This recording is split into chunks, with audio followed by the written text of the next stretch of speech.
All right, welcome everyone. Semblance of Sanity. I'm Caleb. I'm Jacob. And we're here for Castlevania Nocturne, Season 1, Episode 5. Richter done dipped. He's ran. Gone. He ran, and he's probably still running. He is not with the group, and night is falling.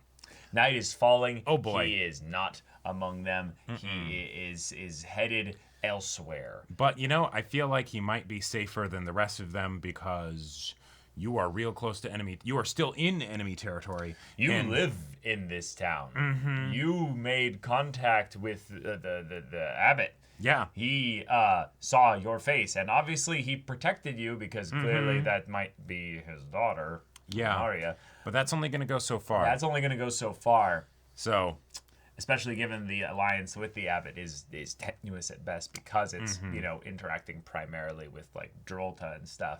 Yeah. But, hasn't brought in Elizabeth yet. No. So, good luck, heroes. Ruthless. It'll be fine. Just, keep running.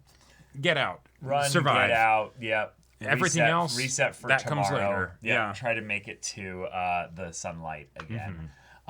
Because this might be some of your last nights. So, y'all, without further ado, let's get into this.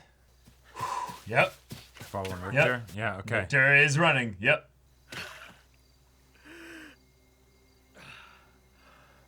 Oh, I love it. yeah. Yeah, the guilt and the shame of even now. Even after getting stronger, even after becoming a vampire hunter.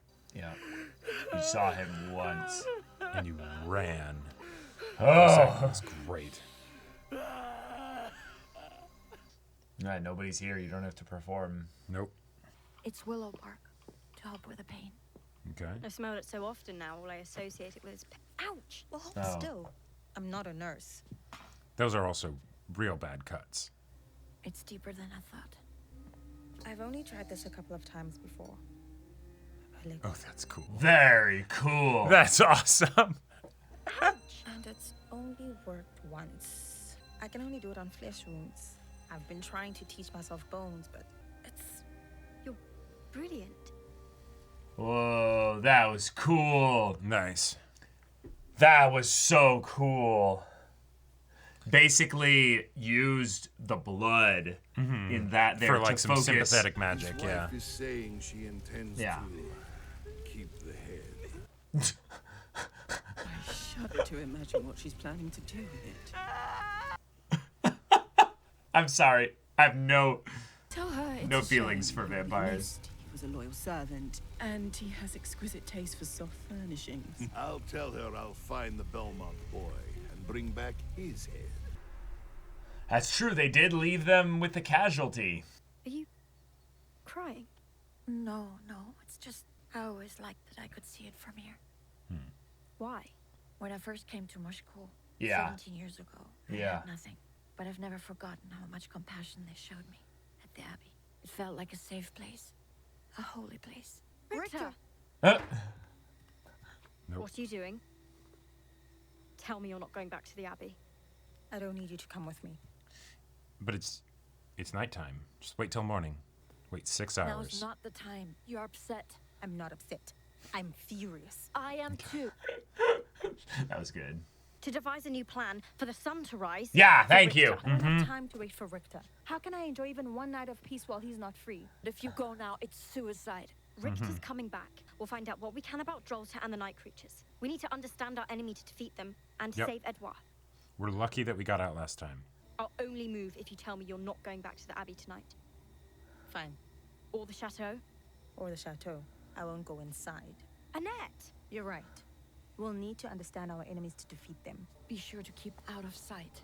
If Richter was Do here... you two wait for Richter before you do everything? He ran away. Totally fair. Yeah. And I agree. The scouting mission should go with one person. Yes. But, last scouting mission at night.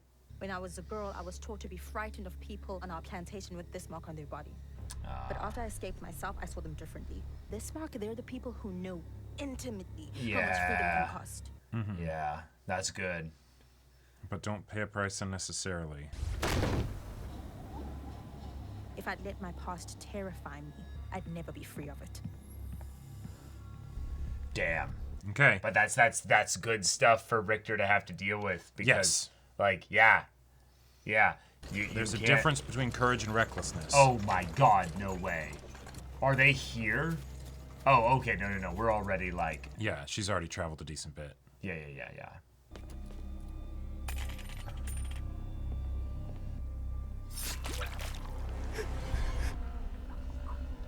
Oh. Oh my gosh. Okay. Striking Yeah, a she already terror in the knows you're hearts of following. Children, I see. I prefer my blood blue. I'm talking about the Belmont boy. Oh, yeah. Oh, yeah. Of an old foe. The soon-to-be dead son of an old foe. Over here, we don't feed off the wealthy. The locals will start to grumble. I didn't realize how invested you are in keeping the mortals happy. Oh. We're in an uneasy alliance with the humans in this town. For now. It disgusts me too. Making deals with them, feeding on peasants. This is good info, actually. Enduring that man in the Abbey in exchange for his night creatures. The sun will rise soon. Shouldn't you get back to the chateau? Where are you staying? There's an inn on the other side. I like to keep my ear to the ground. The instant the sun comes up, some quality in the air changes. It's dread. For a few hours, we're free of it. Imagine total freedom. I don't waste my time imagining things that will never be. Across Europe, vampires are pledging their allegiance to Erzbet Battery. Will you be next? I've never been a believer of any kind. Maybe I need to see to believe. Evil trembles before her. In awe. Ooh. Mortals are fickle. They riot over bread. They flit from one god to another. I was a priestess of Sekhmet, the Egyptian goddess of war and vengeance. Yeah, you're old. Okay. And now those temples are half buried in dust. Precisely. You are way too close. Yeah. But she's stealthy. This is working. When that abbey in this town is in ruins, will we still be lurking in the shadows? Let's make a new world, Aurochs. That's another one I've heard before. And let's make it last. I'm waiting for him to just whisper behind her ear. I think he just turned into a bat and left. Yeah.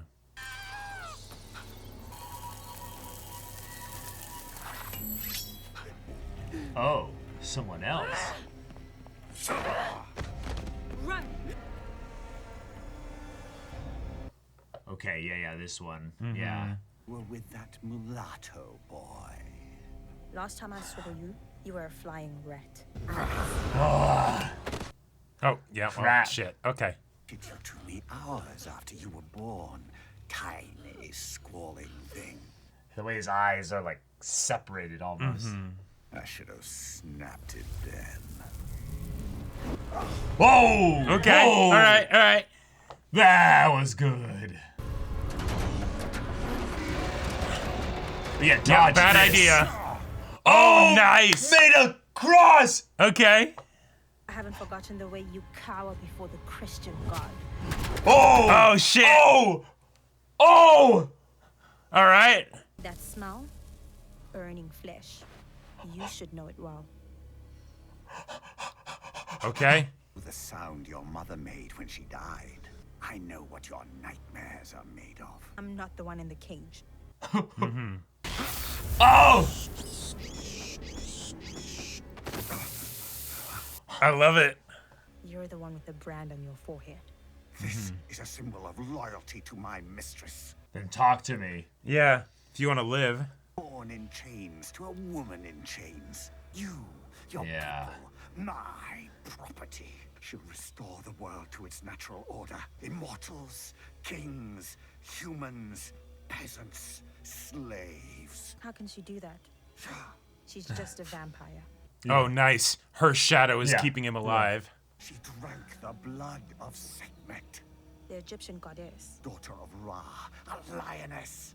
Her breath is like the desert Oh, wind. God of the Sun. Okay. Yeah. Abbott is coming with all of Sekhmet's power. It means you can kill me. But Abbott will never be defeated. Come with eternal night. Yeah, She yeah. will destroy every... Yeah, the sun. Okay.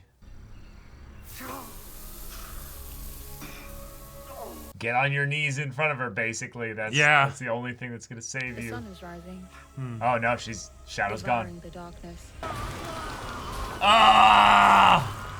It always does. Okay. This is the natural order. Nice. There's screams in the background. Wow. See, this is why you take one person on your scouting missions. Yeah. But damn. Turning the metal bending basically into crosses. And the idea that she might have been specifically trying to bait one of them out. And that maybe none of them took the bait, you know? Sure. Because they wouldn't want to fight towards the tail end of the night anyway. Yeah, exactly, right? Everyone wants to be liberty. Or maybe it could be equality. Or fraternity. You have to be a man to be fraternity. Sisternity, then. Want to join us? Festival or your revolution? Both.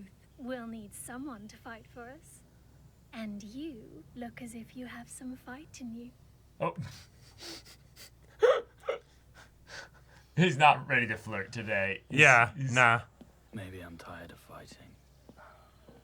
Tired of fighting or tired of being scared. Yeah. Emmanuel. Well, I had a not feeling. who we expected. I had a feeling. We have nothing to say to you. Are you hurt? And it's a good start to ask about her well-being, you know.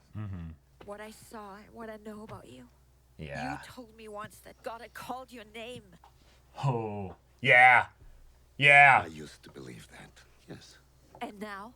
Now what? The cornerstones I built my life on are being toppled. Maybe it's time they were toppled. But once you have razed this country to the ground, I wonder who will be left to rebuild. Freedom for whom? Everybody. There's a woman in my parish, 82. She's been hobbling to communion every day of her life, and now her grandson has forbidden it.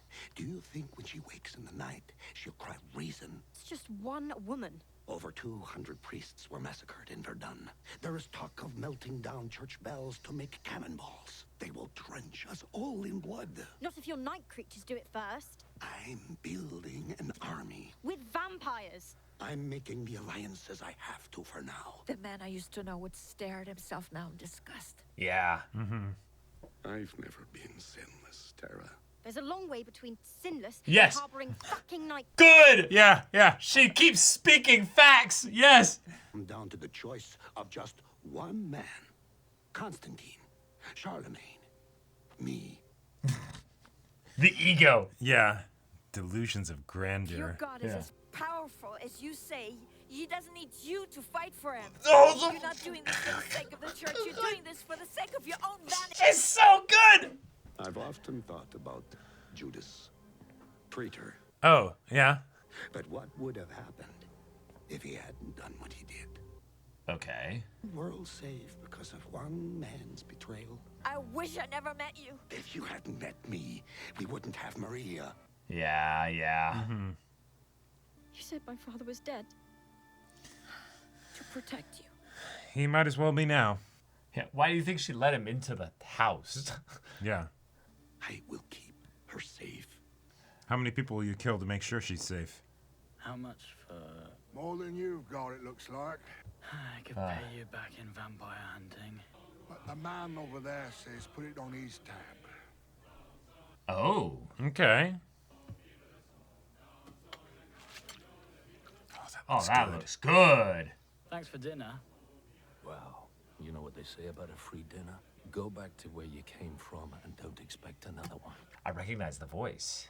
I didn't ask for any favors. Where the fuck is the old man? Fuck another one. You swore the next time you saw my face in this village, you would kill me. Give it your best.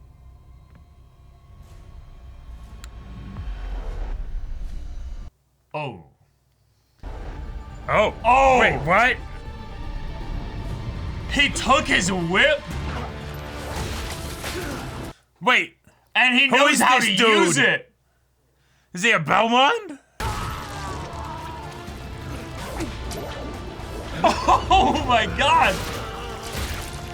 Well, I guess this makes me a man of my word.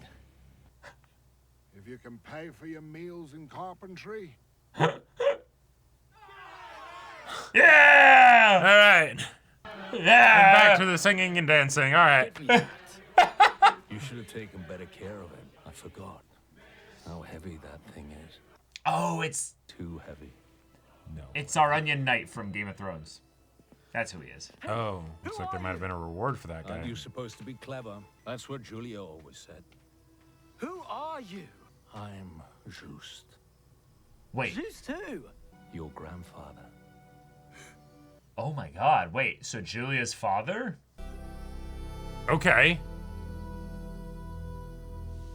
Just okay. Here. Okay. Just probably here because of what's going on, you know? Right, and just sort of keeping a low profile and all that. Yeah, just keeping tabs on vampire gatherings and such. Right, and he didn't have a weapon and stuff, like a proper weapon, so. Right. So he's, just being quiet. And...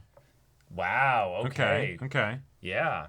Okay. All right. Really fun episode. Yes. Yeah, we had some really cool conversations. Lots of really cool discussions surrounding freedom and also why you're willing to fight and what you're willing to push fear down for. Yep. Like what you're willing to confront even though you are afraid of it. And then Richter being the one who's awash with fear at the moment. Oh, yeah. Ends up coming back to, well, a little piece of home, almost in an act of fate, that he bumps into what I believe would be his mother's father. Right.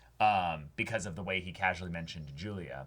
A Belmont. Yep. Who can use Belmont weapons. Very well. And snuck it off of him while Richter didn't have a single drink in him. Right. This guy's legit. There was a lot of conveniences this episode of characters meeting other characters that would be relevant to their narrative, but the things that happened with them, I liked all of them. They were all entertaining. Yeah, like Annette's whole thing of going on the scouting mission, I love the way that was handled because this almost feels like, okay, third time's a charm of doing the same thing and having it go badly, but instead it's, no, she wants to move under cover of night while they're far away from the target location. Yeah. So that way when she gets there, she has as much daytime as possible, and also to bait someone out to attack her after she collects her medals that will be useful for making the cross prison and all that stuff. Well, right. The idea that in this graveyard here, she's actually like, oh, no, this is a very safe spot for me. Yeah. She's like, I know how to fight vampires here if I don't have to worry about anybody else's life. Right, exactly. I just build a cross cage. Yep.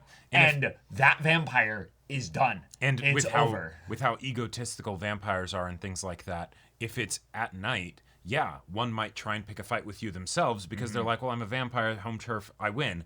Psych, you don't, and now I get to question you, basically. Awesome. And the fact that it's the one from her past, that's just icing on the cake. That's just icing on the cake. Although I did love Olrox and Drolta having their conversation, that she gets to spy on in the meanwhile, because it gave her nothing really super new. I think the big thing was that it gave us a little bit more of an understanding of the personality and the desires of these individual vampires, less so than the vampires that serve Erzsébet as a whole. The idea that Olrox is not necessarily going to just jump into this whole, vampire crusade just because some vampire goddess has shown up and is like, yeah, I have drank the blood of an ancient god, and I am going to use that god's power in a way to change things fundamentally. Because part of the lore of Castlevania is that we have a world with crazy, powerful, ancient beings throughout history that basically provide a alternate lens through which we can view why certain things were the way they were. Sure. So if the Egyptian gods are all real, then cool. That's a way that you can have the vampire threat be bigger than just it's just more vampires. Yeah. No, it's we don't know what made Sekhmet or Ra gods in and of themselves. Right. Were they beings from beyond that, divine tunnel gateway thing that what's his name traveled through in possibly the previous series? I would say most likely. Are they aliens? Are they just really old spirits or whatever, a la Death or something like that, right? Yeah, Where they've just been around so long that... We'll have to see. That's just fun, because then we get to tap into things that are immortal threats that aren't vampires necessarily. Yeah, and I think it's also another fun way to play with the immortality of vampires. Whether it's with things like Ulrox being like, I've seen all kinds of shit in my time. Like, hey, I'm open to being sold and persuaded, but like, you gotta convince me. Yeah, and also like I'm here. Right. I answered the call. Yeah, I'm curious. What's going on? Well, in a fun way, I almost see of it as like he didn't answer the call. He's just like, well, there's things buzzing and happening over here, so I mean, right. This party seems exciting. Yeah. So of course, let's go check it out. I'm not necessarily going to be one of your guest speakers, but but like, yeah. I'll drink your wine, like, let's, talk to me, schmooze me, no foul. You guys have your thing, I have my thing, like, I'm just vibing, Exactly. Like, Ulrox is such a mood as far as a third-party character to bring in. It also makes, as another just aspect of the immortality thing in Ulrox and, Drolta's, like, conversation, the idea that, vampires... Since their main threat and enemy is like other humans and stuff who are also their prey and that whole thing, they would very much be invested in not picking fights with each other because that's not conducive to immortality, right? No, like, it's stupid. It's stupid. So it's even if we have maybe our differences, you'll do your thing and I'll do my thing, and if we want to get you into our thing, well, we'll make a request, but we're not gonna make some blustering "you must do this or else," Right. We see beyond the pettiness of those kinds of internal strifes. Right. Because, one, Drolta is probably older than Ulrox. Sure. She's been around since the Egyptian times. She was a human priestess of Sekhmet. That is potentially near on 10,000 years ago. Like, we're talking real. We're talking like one of the most ancient advanced civilizations of human beings, the Egyptians. Like when people talk about the big big ancient wonders and stuff, there's the whole thing of like the distance between like the Great Pyramid of Giza and then the other pyramids and like that most recent pyramid that was made and our time. And that's how long that's how long the Egyptians as a culture and people existed. It's crazy. Like, human history is long. Sure. In the sense that, like, we don't have writings of every single bit of it. We have to go back to, what was it?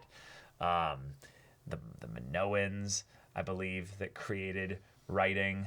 I can't remember. Civ knowledge coming in here, I believe so. It was I might have been on Crete, basically. Okay. But either way, that's not that long ago in terms of human beings existing. There was time, like a lot of time before that. So the idea that this show is going to get into that can get into some fun territory. Because that just makes sense. If you have vampires that have been around for forever, they're going to have experienced all kinds of other things. And if vampires aren't the only supernatural aspect about your world, then you could it would make sense that a vampire would have at some point, drank the blood of some god. Well, that's the thing, is that they're not been around for forever because most of them were once human. Oh, sure. That's my point, is that like vampire history is human history.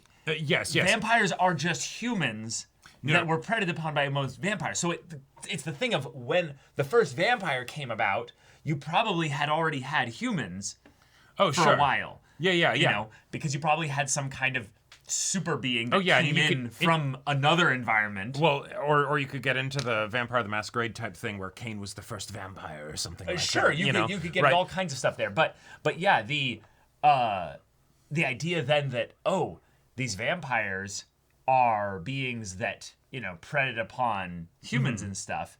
They do this to gain their vitality, to keep themselves, living, basically. Wait, so what would happen if a vampire drank from a god? Would they gain something of that god? Yeah. But wouldn't that mean then that the god has something about them that's compatible naturally with vampires? Making them more likely to be more human, actually, than God? Yeah, right. So, there's some fun cyclical nature stuff going on here. See, that's why Death was cracked, because he decided, get rid of all the fleshy bits, just be a skeleton. Vampires can't drink blood of a skeleton. That's true. I guess pretty fucking goated. They could maybe crack into the bones and get to the marrow, but then, that's a contained little bit there. So those fucking bone suckers, Exactly. But yeah, so this is a fun way to basically make it so that you're not just saying arbitrary, this person's super ancient, but no. In actuality, what would be some of the ramifications of a being that old? She drank from something. Yeah, we'll see what that is. And so there's going to be some special supernatural stuff that's cooked up here. All right, cool. So then all the character conversations, we have Annette confronting her captor, her slaver, her vampire ex, as he's trying to predator, basically. As he's trying to be like, I'm the one in control, as she's literally just me standing here is what's keeping you alive.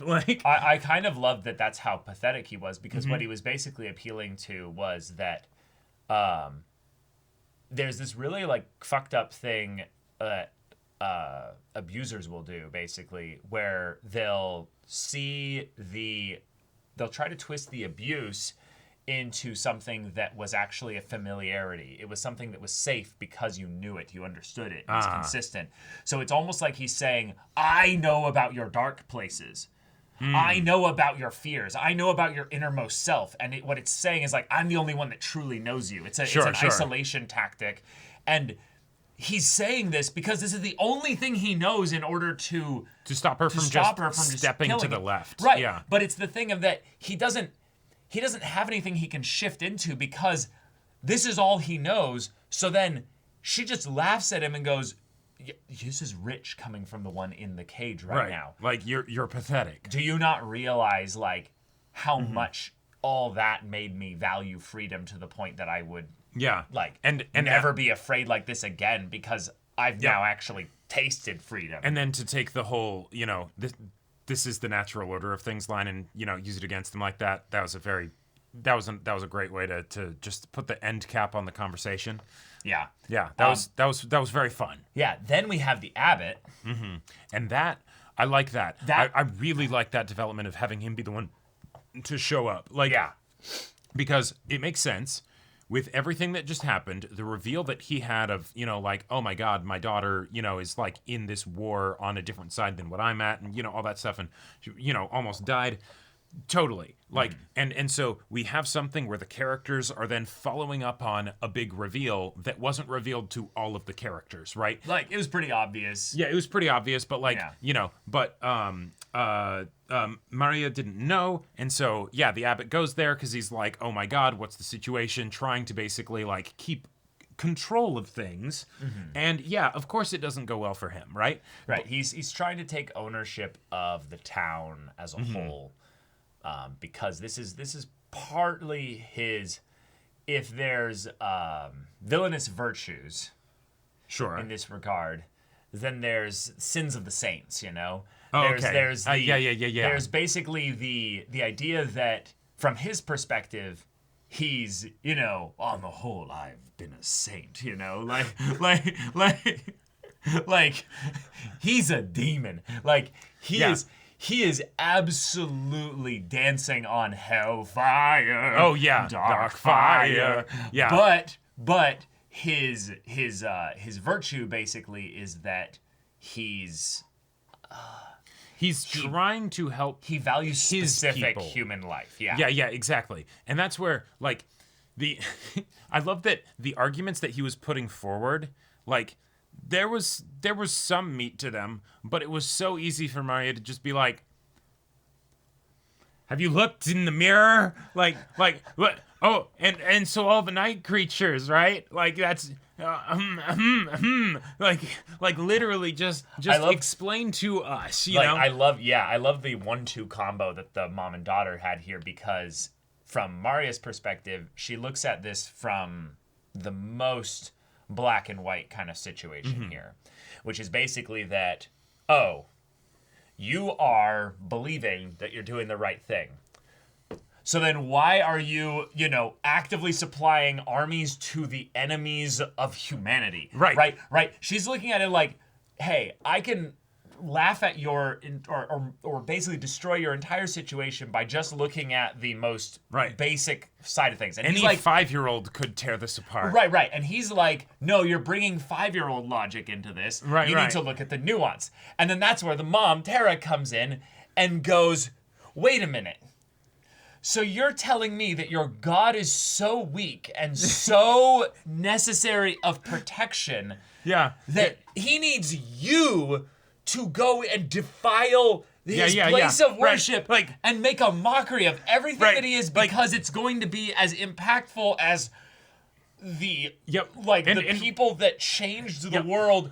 The ego on you and the vanity of you is insurmountable. The unmitigated gall. The unmitigated gall. And what I love, one of the things that I love about this is that this conflict in the Abbott's whole decision and path and everything is something that would work just as well in a story where there wasn't literal power in the church and the cross and holy water and all of that, right? Yeah. Like, you literally, at one point probably, had a church that the vampires literally could not come inside of. Yes. Like it's the, hey guys, as long as we're here, we're safe. We're good. Evil literally cannot walk into here without burning. Your individual faith, what you carry as an individual, adds to the collective power that is a holy place of God. That is so fucking badass. Yeah, right.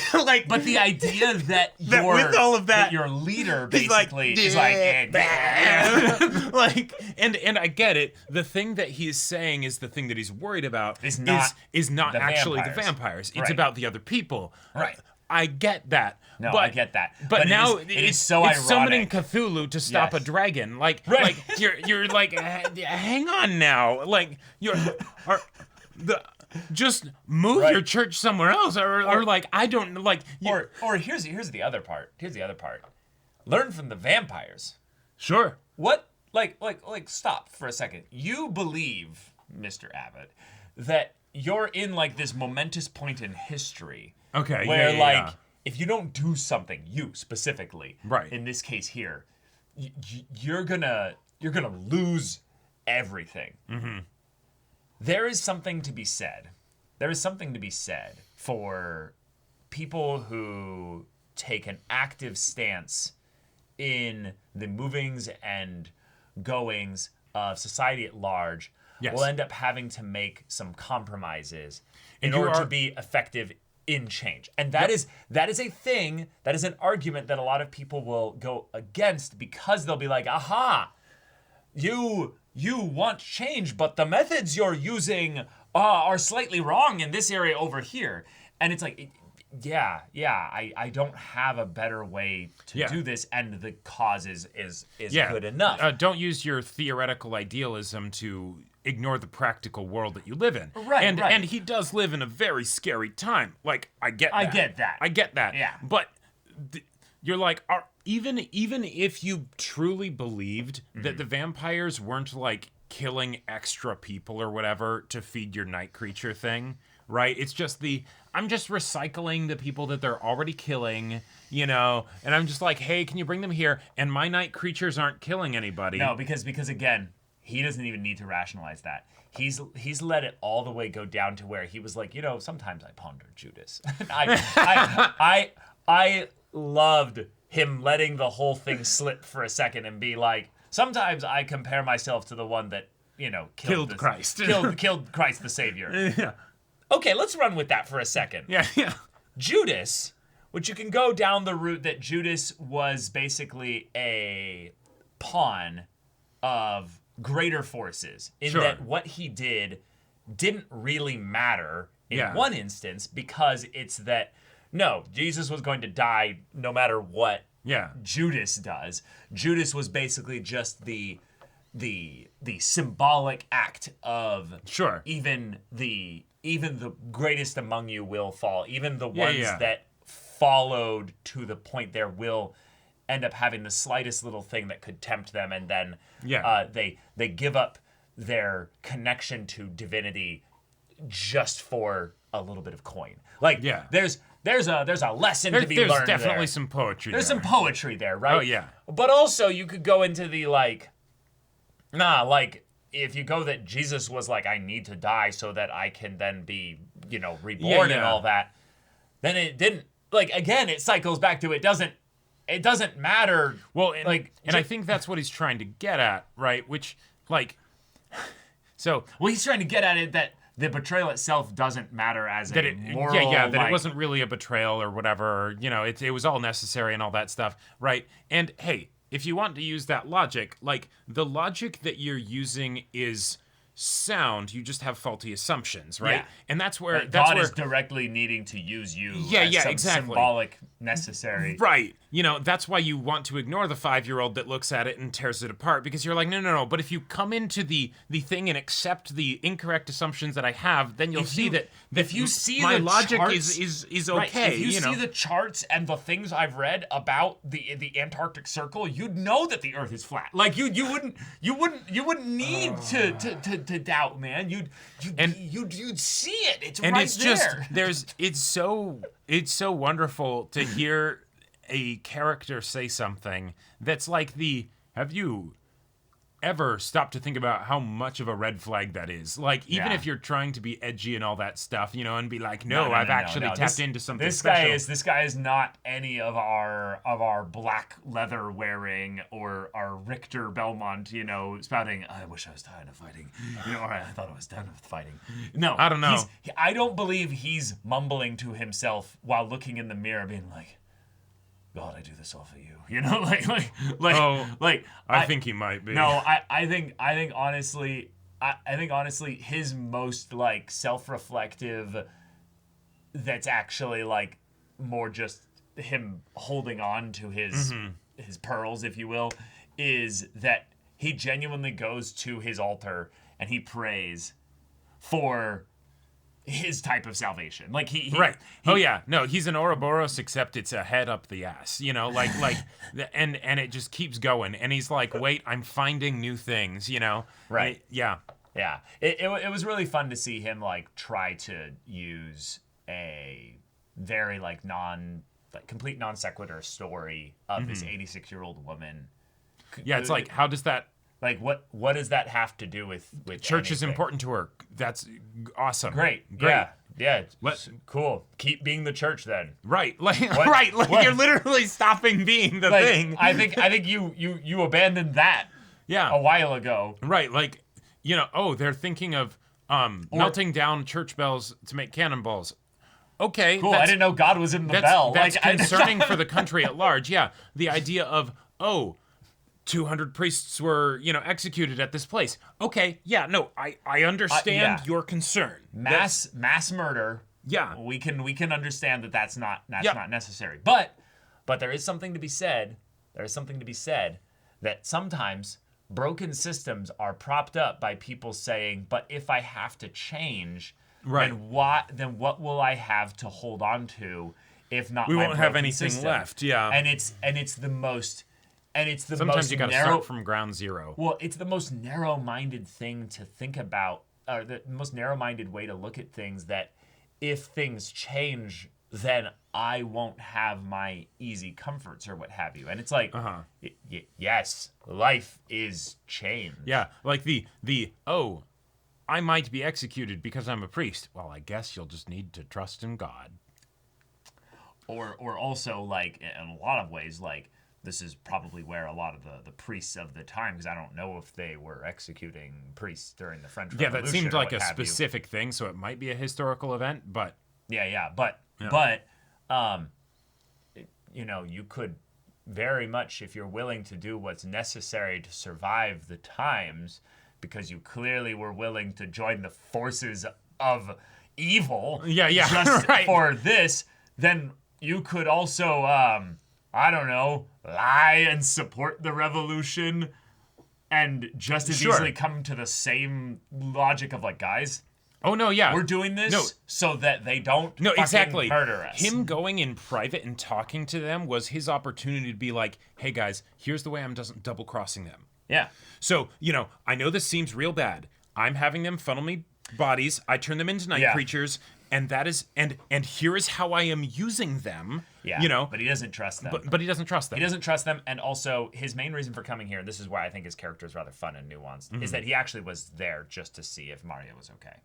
Yes. Like, I mean, obviously Tara as well, but like he was there because Maria did get hit. Yep. And he's like, shoot, I need to go and check on them the second these vampires clear the fuck out of my church, Yeah. So, fun stuff to set up next episode, then with another Belmont at play there. But yeah, all right, y'all. Thank you so much for watching this episode's reaction and discussion. If you want to see the next episode's reaction and discussion right now, though, go check out the link in the description below for our Patreon. You get on early access there. You can watch full-length timer reactions there, and all of this comes with Discord access, so you can chat with us in the community there about this show, about other shows in general. Also, be sure to check out our Twitch channel. See if anything that interests you. We'll see you there. But until then, we're Semblance of Sanity. I'm Caleb. I'm Jacob. And we'll see you all next time.